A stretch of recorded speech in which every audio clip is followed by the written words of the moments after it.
Hello दोस्तों, हमारे YouTube channel में आप सभी का स्वागत है। इस वीडियो में हम आइनॉक्स विंड स्टॉक के ऊपर डिस्कशन करने वाले हैं। काफी सारे इंपॉर्टेंट टॉपिक्स को कवर करेंगे। फर्स्ट ऑफ ऑल, एक बहुत ही अच्छी खबर है इस स्टॉक से रिलेटेड, और उस खबर के दम पे स्टॉक में काफी बेहतरीन, काफी शानदार तेजी देखने को मिल रही है। 10% से भी ज्यादा की तेजी देखने को मिल रही है फिलहाल के समय में स्टॉक के अंदर। तो चलो समझते हैं क्या रीजंस हैं तेजी के पीछे, एंड और भी कुछ इंपॉर्टेंट चीजों को अभी हम लोग डिस्कस करने वाले हैं।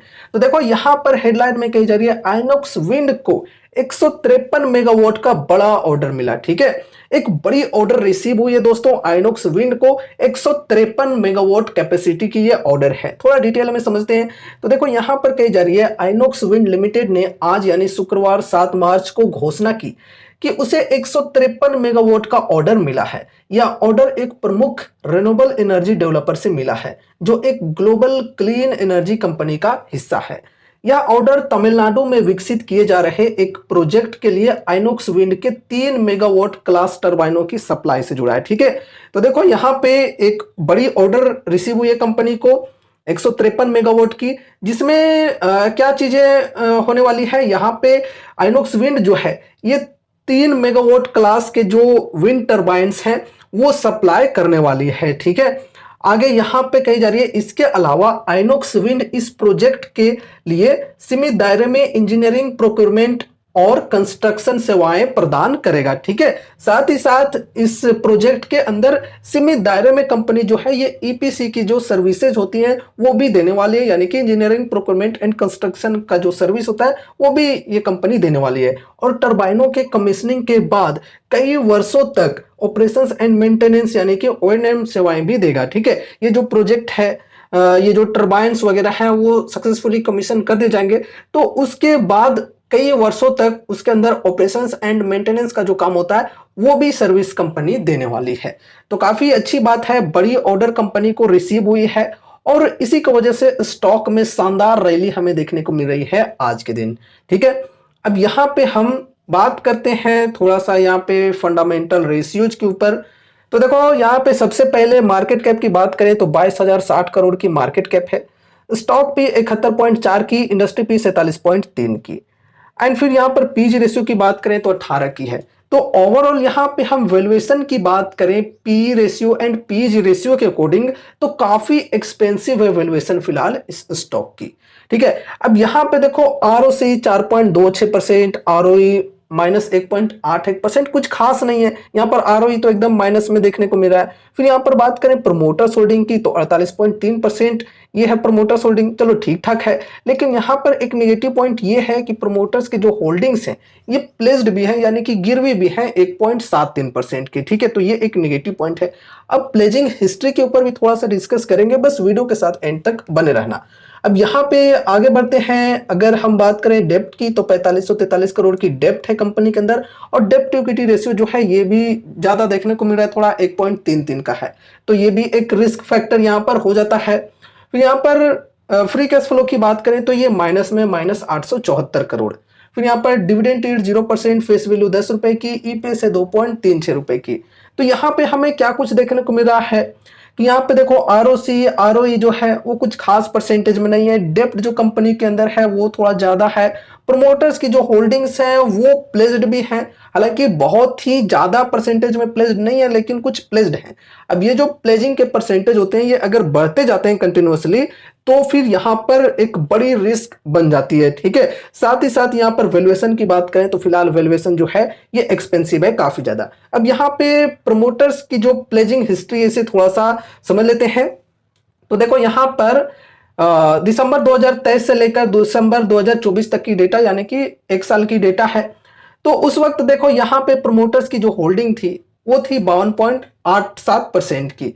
अभी यहाँ पे अगर हम बात करें रिसेंट की तो 48.27% की हो चुकी है, यानी कि प्रमोटर्स की जो होल्डिंग्स हैं ये एक साल में काफी ट्रिम हुए हैं। अब यहाँ पे देखो प्लेज परसेंटेज की बात करें तो दिसंबर 2023 के वक्त 1.62% की जो परसेंटेज थी प्रमोटर्स की जो होल्डिंग्स थी वो प्लेज थी, यानी कि गिरवी थी, जो कि फिर यहाँ पर मार्च 2024 में बढ़कर 1.8 तक हो जाता है। एंड उसके बाद फिर यहाँ पर प्लेजिंग परसेंटेज जो है वो घटता है 1.23% हो जाता है। फिर यहाँ पर और भी ज्यादा घटता है, 1.13 हो जाता है। चलो अच्छी बात है। तो यहाँ पे चलो हमें थोड़ा सा इधर ठीक देखने को मिल रहा है कि जून 2024 से लेकर सितंबर 2024 तक जो प्लेज परसेंटेज है वो घटे हैं। लेकिन वापस से दिसंबर के क्वार्टर में अगर हम बात करें, दिसंबर 2024 में अगर हम बात करें, तो 1.13% से बढ़कर 1.73% पर प्लेज की जो परसेंटेज है ये पहुंच चुकी है। तो कुछ इस प्रकार से यहाँ पर प्लेजिंग के परसेंटेज हमें देखने को मिल रहे हैं हिस्ट्री में। एंड पिछले साल के कंपैरिजन में जो प्लेज परसेंटेज है वो डेफिनेटली बढ़ा हुआ है। अब ये जो परसेंटेज है ये और भी ज्यादा बढ़ते जाता है तो एक बहुत ही बड़ी खतरे की घंटी हो सकती है। इसलिए आपको रेगुलरली इसे ट्रैक करते रहना होगा कि प्लेज परसेंटेज जो है वो और भी ज्यादा बढ़ तो नहीं रही है, ठीक है। अगर घटती है तो अच्छी बात होगी, लेकिन अगर ये बढ़ते जाता है तो एक बहुत ही निगेटिव चीज फिर ये हो सकती है, ठीक है। अब यहाँ पे हम आगे बढ़ते हैं, शेयर होल्डिंग पैटर्न को थोड़ा सा समझ लेते हैं। यहाँ पे देखो प्रमोटर्स की बात करें तो पिछले कुछ क्वार्टर से एकदम स्टेबल देखने को मिल रहे हैं 48.27% पर। एफआईआईज की बात करें तो एफआईआईज के द्वारा यहाँ पे ट्रिम होते हुए देखने को मिले हैं। दिसंबर के क्वार्टर में 15.82% से घटकर इनकी होल्डिंग्स 15.26% पर आ गई है। फिर यहाँ पर डीआईएच की बात करें तो डीआईएच के द्वारा खरीदारी हुई है 9.09% से बढ़कर 9.8% हो चुकी है। फिर यहाँ पे अगर हम बात करें पब्लिक की तो पब्लिक के द्वारा भी यहाँ पर ट्रिम हुए हैं 26.83% से घटकर 26.68% पर हो चुकी है।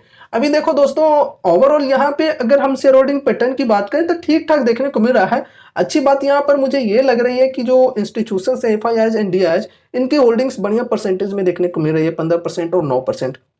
हालांकि पब्लिक का जो होल्डिंग है ये भी काफी ज्यादा है, 26% से ज्यादा है, तो ये भी ध्यान में रखकर चलना है। लेकिन ओवरऑल शेयर होल्डिंग पैटर्न यहाँ पर हमें ठीक ठाक देखने को मिल रहा है। अब यहाँ पे अगर हम बात करें कंपनी के प्रॉफिट एंड लॉस स्टेटमेंट की, तो देखो इसे थोड़ा ध्यान से समझना। यहाँ पे देखो दोस्तों, अगर हम सेल्स की बात करें तो सेल्स के अंदर बढ़िया कंसिस्टेंसी के साथ ग्रोथ देखने को मिली है। 625 करोड़, 733 करोड़, 1743 करोड़ और फिर टीटीएम में 2810 करोड़। लेकिन यहाँ पर प्रॉफिट में क्या हुआ? प्रॉफिट में यहाँ पर देख सकते हो किस कदर यहाँ पर माइनस में देखने को मिली है पिछले कुछ सालों में, ठीक है।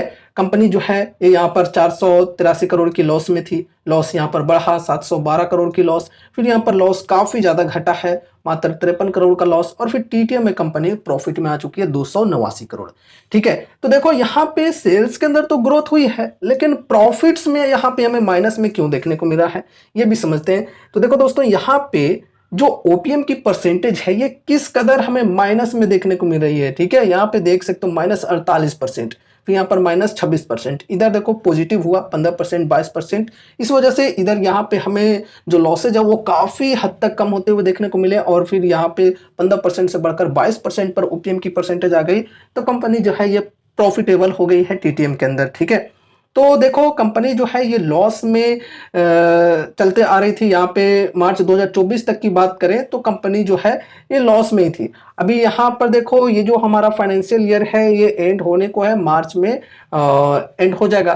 तो यहाँ पे मार्च 2025 की भी डेटा आ जाएगी, तो उसमें यहाँ पर देखने वाली बात ये होगी कि यहाँ पर डेटा कैसी आती है, ठीक है। वैसे देखो यहाँ पर टीटीएम के अंदर 289 करोड़ की प्रॉफिट देखने को मिल चुकी है, तो यहाँ पे हमें बढ़िया पॉजिटिविटी देखने को मिल सकती है, ठीक है। तो चलो अच्छी बात है कि कंपनी जो है ये प्रॉफिट में आ रही है धीरे धीरे करके। पहले लॉस में थी, अब यहाँ पर प्रॉफिटेबल कंपनी बन रही है धीरे धीरे करके। अब यहाँ पे देखो compounded sales growth and profit growth की बात करें तो देखो इधर कुछ खास यहाँ पर हमें देखने को नहीं मिले हैं। ओनली 1% और 4% इधर प्रॉफिट ग्रोथ के अंदर भी देख सकते हो उसी प्रकार से। लेकिन यहाँ पे अगर हम बात करें पास्ट 3 इयर्स एंड टीटीएम की, तो काफी बेहतरीन परसेंटेज में ग्रोथ देखने को मिल रही है। Sales growth and profit growth दोनों चीजों के अंदर बढ़िया परसेंटेज में यहाँ पे हमें देखने को मिल रही है। चलो ठीक है। अब यहाँ पे देखो स्टॉक प्राइस सीएजीआर की बात करें तो यहाँ पे देख सकते हो इन्वेस्टर्स को रिटर्न्स कितने बेहतरीन तरीके से बने हैं। लास्ट 5 इयर्स में 86% के सीएजीआर से स्टॉक का प्राइस बढ़ा है। फिर लास्ट 3 इयर्स में 82% के सीएजीआर से, लास्ट 1 ईयर में 17%। बाकी रिटर्न ऑन इक्विटी जो है वो यहाँ पर एकदम निगेटिव देखने को मिल रहा है।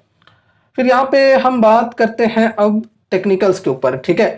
देखो दोस्तों, ये जो स्टॉक है पिछले कुछ समय में इन्वेस्टर्स को काफी शानदार रिटर्न्स बनाकर दिया है। एंड यहाँ पर देखो हमने काफी पहले ही ये जो चैनल है इसे ड्रॉ किया था।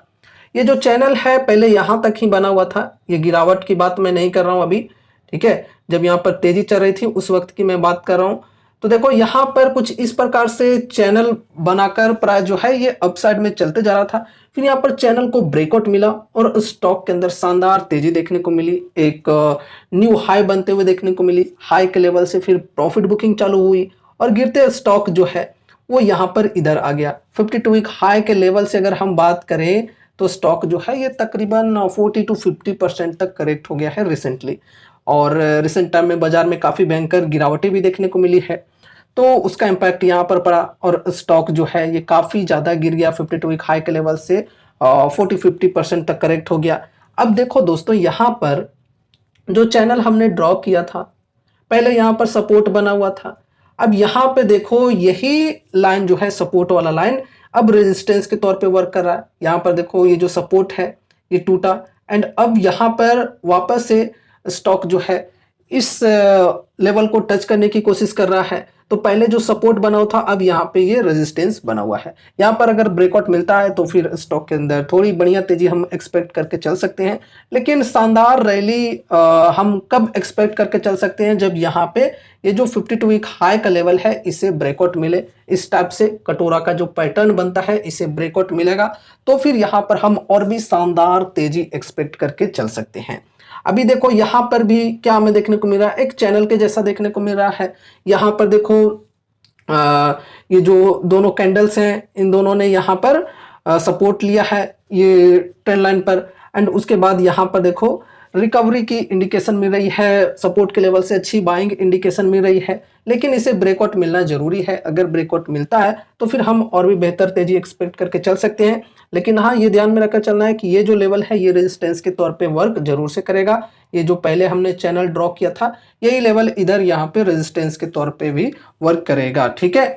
तो ये रही हमारी आज की वीडियो आइनॉक्स विंड स्टॉक से रिलेटेड। दोस्तों रिस्क जो है यहाँ पे काफी हाई है, हमने काफी सारी चीजों को यहाँ पे कवर किया है, डेप्ट को डिस्कस किया है, प्रोमोटर्स की जो प्लेज परसेंटेज है उसे डिस्कस किया है, साथ ही साथ वैल्यूएशन जो है काफी एक्सपेंसिव है, इन चीजों को भी कवर किया है, ठीक है। और कंपनी रिसेंट टाइम में ही लॉस में थी तो लॉस से अब प्रॉफिट में जाते हुए देखने को मिल रही है, तो ये चलो ठीक है।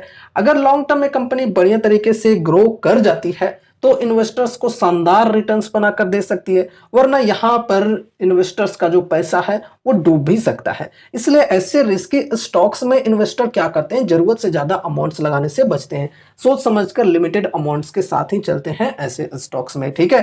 साथ ही साथ यहाँ पे इन्वेस्टमेंट करने से पहले इनके जो पीयर्स वाले स्टॉक्स हैं उनके साथ कंपेयर करके चलते हैं, क्या पता इसके कंपैरिजन में कोई बेटर स्टॉक मिल जाए जहां पर इसके कंपैरिजन में रिस्क भी कम हो और रिवॉर्ड्स के चांसेस बढ़िया हो, ग्रोथ के जो चांसेस हैं वो इसके कंपैरिजन में ज्यादा वहां पर बेहतर देखने को मिल जाए, तो फिर हम उस स्टॉक के साथ चल सकते हैं। तो इसलिए इन्वेस्टर्स जो है वो पीयर्स के साथ कंपेयर करके ही कोई स्टॉक के अंदर इन्वेस्टमेंट करते हैं, ठीक है। तो ये रही हमारी आज की वीडियो, उम्मीद है कि इस वीडियो के माध्यम से आपको कुछ यूजफुल इन्फॉर्मेशंस मिले होंगे। तो वीडियो को लाइक करके चैनल को सब्सक्राइब कर देना। और हाँ दोस्तों, यहाँ पर हमने जो भी चीज़ों को डिस्कस किया वो सिर्फ और सिर्फ एजुकेशनल पर्पज से किया है, इसलिए वीडियो को देखने के बाद अगर आपको कुछ भी इंटरेस्ट लगता है तो फिर आपको अपनी स्टडी अपनी एनालिसिस भी जरूर से करनी है। और अगर आपके फाइनेंशियल एडवाइजर हैं तो उनसे एक बार कंसल्ट जरूर से करना है कोई भी इन्वेस्टमेंट रिलेटेड डिसीजंस लेने से पहले। तो मिलते हैं अगले नए वीडियोज के साथ, तब तक के लिए बाय बाय।